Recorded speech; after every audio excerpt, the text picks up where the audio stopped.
已故慈善靈王新馬師曾長子鄧兆尊，身懷高達15億遺產背景，卻喺無綫電視做咗幾十年綠葉角色。佢同時建立起3位女友和平共處嘅家庭體系，公開立下唔結婚、唔生仔、公平分配時間同生活費嘅3不原則，成為香港娛樂圈公認最瀟灑嘅富二代。佢經歷過轟動全港嘅豪門爭產風波，亦掌握住一套極度精明嘅理財算盤。究竟呢位表面上游手好閒嘅二世祖，背後隱藏住點樣一套精明嘅人生哲學？等佢可以喺家族爭產同複雜感情之中，實現資產保值同極致平穩嘅生活呢？要徹底明白鄧兆尊呢套處事邏輯，必須追溯到佢嘅成長背景同家族環境。佢父親係著名粵劇名伶新馬師曾鄧永祥，母親係長嫂洪金梅。從小喺名流雲集、商賈往來嘅大戶人家長大，父親鄧永祥當年除咗喺演藝界德高望重，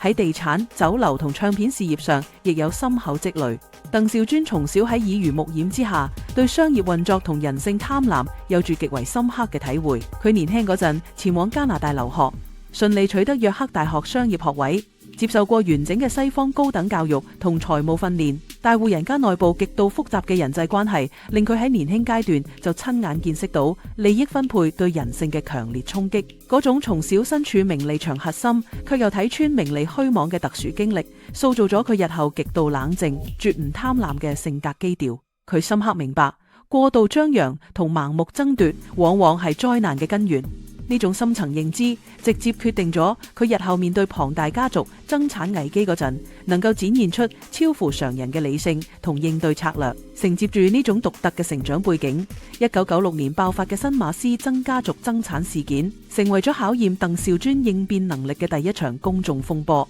嗰陣81歲嘅新馬師曾因病入院，涉及超過4億2千萬港元嘅龐大遺產分配問題，瞬間浮牌。家族資產包括灣仔永祥大廈、筲箕灣楚留香酒樓、地下連1樓巨鋪，以及西貢約4萬方尺嘅地皮。永祥大廈位於灣仔繁華地段，楚留香酒樓亦係昔日遠近馳名嘅巨型食肆。龐大嘅遺產利益令母子雙方關係徹底破裂。長嫂洪金梅同4名子女劃清界線，雙方喺永祥大廈爆發衝突，九舅父起飛、腳踢門、砸玻璃杯、至手部流血嘅畫面被電視台全程直播，牽連多位圈中親友捲入罵戰，鬧至滿城風雨。新馬師曾喺1997年4月病逝之後，爭產大戰正式進入司法程序。面對傳媒日夜追訪同社會各界嘅輿論壓力，鄧兆尊作為家中長子，必須即時承擔起保護弟妹同應付官司嘅重任。面對呢場長達10載嘅世紀官司，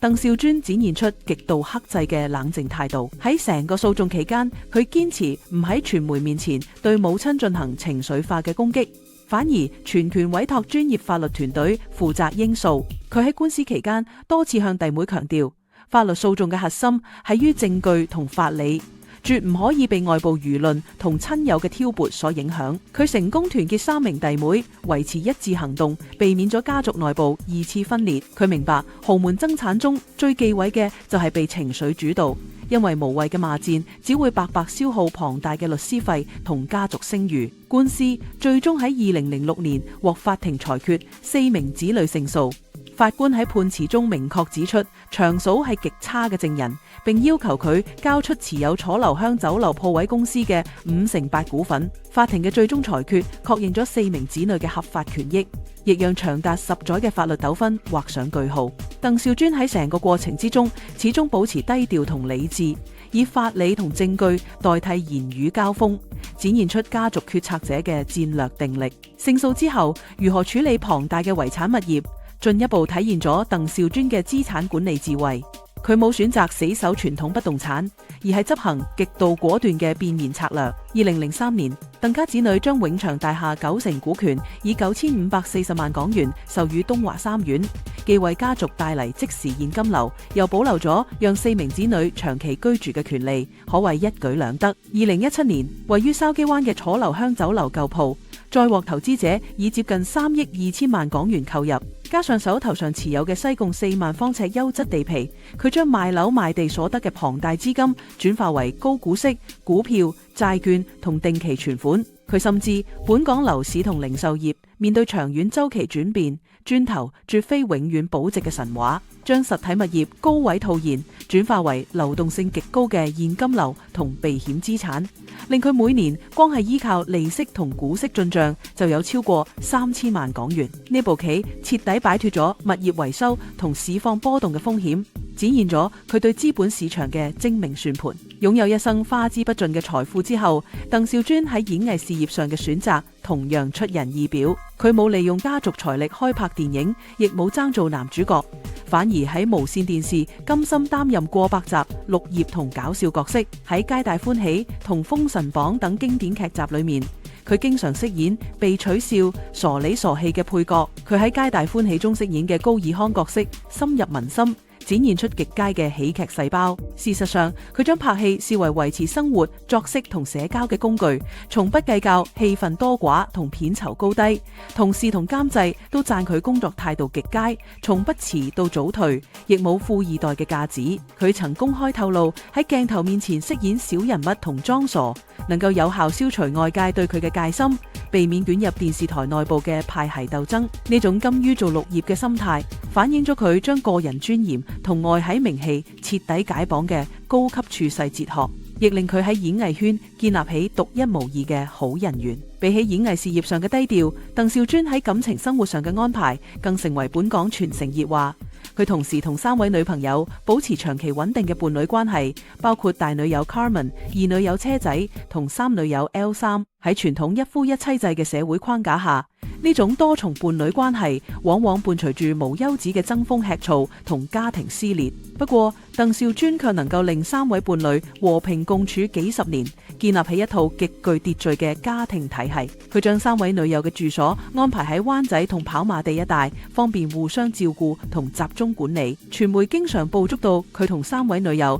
一同行街買嘢嘅畫面，4人相處融洽，完全冇傳統豪門後宮嘅陰暗面。鄧兆尊喺處理女朋友之間嘅問題嗰陣，強調開誠佈公，絕唔私下偏袒任何一方。佢認為坦白係維繫呢種特殊關係嘅唯一基礎，隱瞞只會破壞彼此嘅信任。呢種公開透明嘅感情架構打破咗傳統豪門隱瞞包養嘅模式，展現出佢處理複雜人際關係嘅獨特手腕。要維繫呢個複雜嘅多重伴侶體系，鄧兆尊確立咗2條絕不退讓嘅鐵律，即係唔結婚同埋唔生仔。佢指出，香港實行一夫一妻制，如果同其中一人註冊結婚，必然會導致法律地位同名分上嘅不平等，進而引發其餘伴侶嘅強烈不滿。同時，佢堅決選擇唔生育下一代。關鍵係於佢親歷過父親逝世後嘅豪門爭產慘劇，甚至龐大遺產會誘發子孫後代嘅貪婪同內鬥。為咗徹底根除未來家族再次爆發爭產悲劇嘅風險，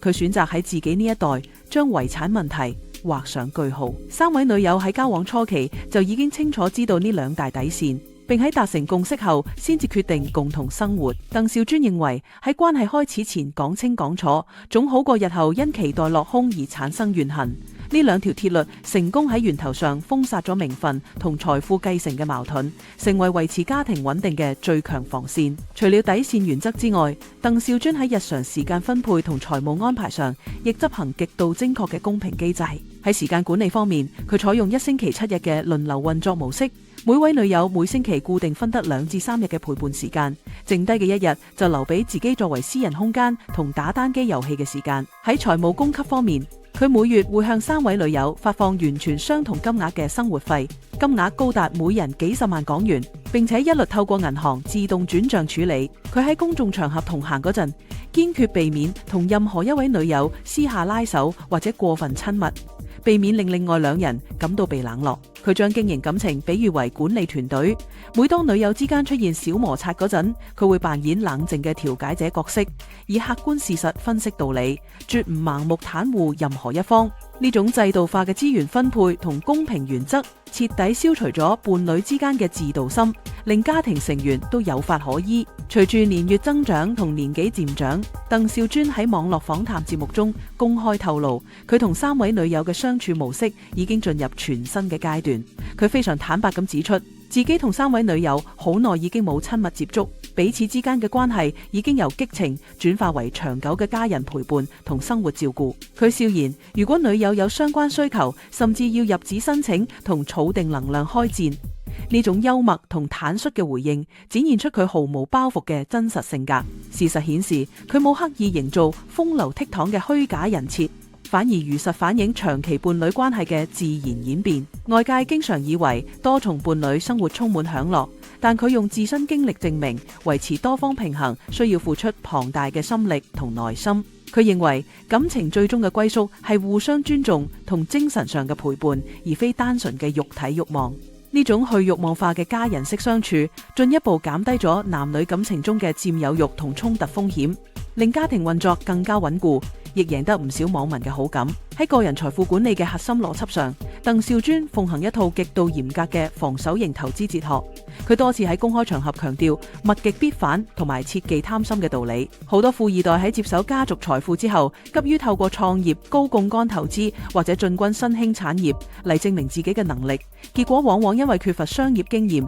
而將家業揮霍一空。鄧兆尊就完全相反。佢堅決唔參與任何高風險嘅創業項目同槓桿投機，將所有資產集中喺流動性極高嘅避險工具同優質資產上。佢曾經分享過，身邊唔少富家子弟因為盲目投資生意或者聽信所謂內部消息而血本無歸，自己就從不貪圖超額回報。佢認為只要唔輸錢，依靠龐大本金產生嘅利息同股息就已經足夠享用一生。佢深知守成遠遠難過創業，喺冇勝算嘅情況下保持唔做嘢，反而係保護資產最有效嘅手段。呢種克制、貪念同懂得知足嘅財務思維，成功令佢避開咗多次金融風暴嘅衝擊，亦係佢維持幾十年優裕生活嘅根本原因。呢套以和為貴同控制風險嘅哲學，亦最終促成咗家族長達20年恩怨嘅圓滿化解。2006年爭產官司結案之後，鄧家子女喺長嫂61歲壽宴上主動同母親宣布和好如初，重拾母子親情。2019年7月，長嫂洪金梅因肺癌喺養和醫院病逝，享年73歲。喺長嫂臨終前嘅最後日子，鄧兆尊同3位弟妹全程喺病榻旁守候陪伴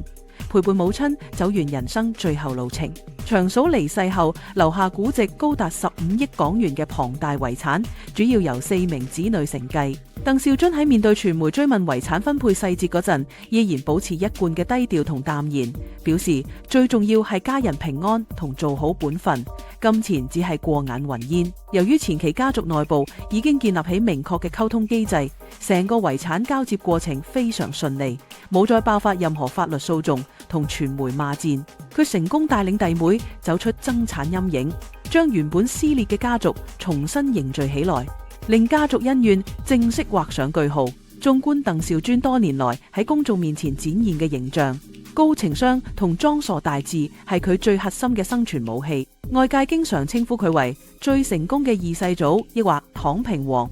佢唔單止完全唔介意呢啲標籤，反而非常樂意接受呢種大眾設定。佢深刻明白喺社交場合同傳媒面前展現過度聰明或者張揚，只會招嚟嫉妒同不必要嘅敵意。佢喺面對各種刁鑽提問嗰陣，總能以幽默化解尷尬，既答咗問題，又唔會得罪任何人。透過喺節目上自嘲，分享接地氣嘅家庭生活同處世搞笑心得，佢成功將自己包裝成一個毫無威脅感嘅娛樂人物。佢選擇用表面嘅不務正業嚟掩飾內心嘅極度清醒，呢種保護色令佢喺競爭激烈嘅社會中活得比任何人都輕鬆自在。呢種大智若愚嘅生存智慧，令佢喺複雜嘅娛樂圈同商界之中，能夠游刃有餘咁保護自己嘅資產同生活空間，實現真正嘅生活自由。